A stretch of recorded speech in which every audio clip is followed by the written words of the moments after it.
Let me share with you something that Gina Macero, my teacher and mentor, told me some 35 years ago.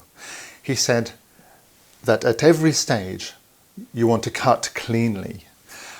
Cutting cleanly means that the cut isn't torn, it isn't in any way ragged, it's a clean cut, and each cut counts in the carving. Because one of the problems you have is, when is a carving finished, especially if you're working straight from the cutting edge.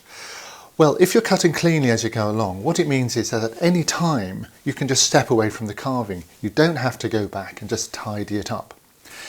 So let me show you in a piece that I'm working on exactly what I mean by cutting cleanly.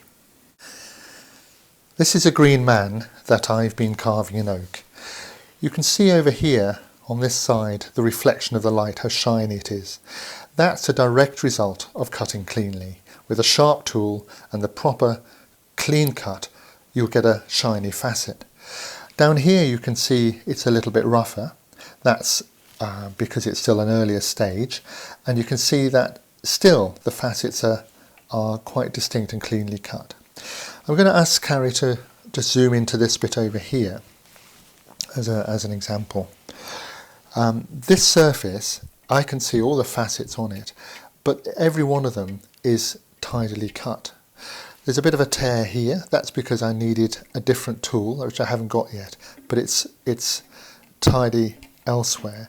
And in this area here, you can see various facets from the cuts as I push back this wood into the junctions, which I'll then clear up. So it's cut cleanly. There's no tearing, even though there are facets. So what exactly is a clean cut? How do you make a clean cut? Well, let me show you. Every cut has three parts. It has a beginning when the tool enters the wood. It has a period when it's going along, and as the handle drops, it has a third part when it comes out. So there's a beginning, a middle, and an end. And that's a complete cut with a follow through at the end, which you don't want to skimp. Additionally, if you put the slice on it, by turning the tool, you'll get it even cleaner. So beginning, middle, end. Beginning, middle, end. So that's a typical sort of cut.